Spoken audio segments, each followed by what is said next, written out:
Toronto is a school within the TDSB, but unique in that students learn Ojibwe in place of French, and tradition and culture infused through the arts curriculum. In the remaining classes, the Ontario curriculum is taught through an Aboriginal lens where appropriate. The entire school functions as a family, and many of my grade 7 8s have known each other since preschool. The students have a special bond since their nationhoods are interconnected, and thus endure similar hardships, primarily the legacy of residential schooling.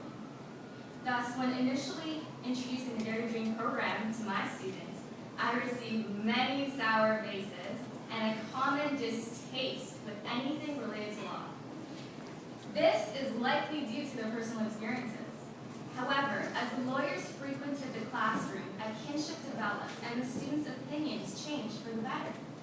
The climax of our experience was definitely the mock trial, as the students worked tirelessly to master the different roles they played in the courtroom.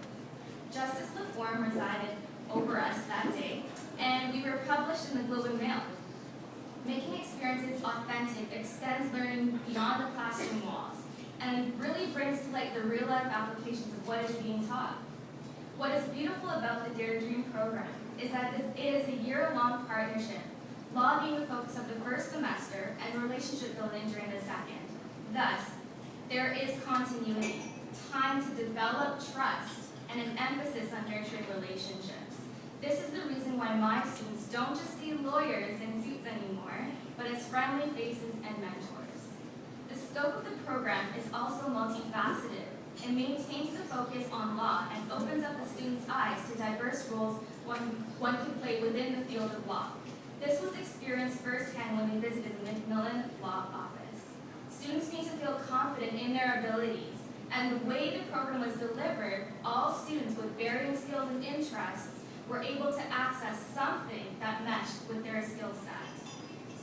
Skills that the students extract from simple exercises with the lawyers will be useful to them for the rest of their lives. Preparing for the mock trial, reading the facts, and reading between the lines in order to construct questions for the witnesses is a skill applicable in various contexts. Critical thinking is huge in this day and age, and this program has definitely developed higher order thinking skills as such. Not only have they developed skills, but their confidence in approaching issues surrounding law has improved significantly. The Dare to Dream program familiarized the students with terminology and concepts involved in law, and the students engage with different law documents, understanding how to make sense of them. Because of this, the students have been extremely active in the I Don't Know More movement, dedicating a day to flooding the emails and faxes of cabinet ministers, presenting at a social justice conference at York University, and submitting poems and artwork to a youth-run magazine.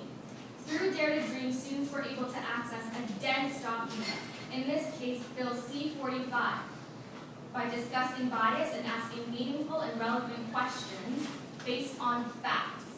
We spent a morning dissecting the bill, understanding it, and critically thinking about how it impacts not just the Native community, but an entire population. It is crucial for Dare to Dream to continue, as I have seen the transformation in my students in both their self-esteem and understanding of law. These children are the future of our nation, and through their knowledge and understanding gained in the Dare to Dream program, the possibilities are endless in terms of the impact they can have on a nation. Shini Gwetch to Canadian Lawyers of Brada, we really appreciate your contribution.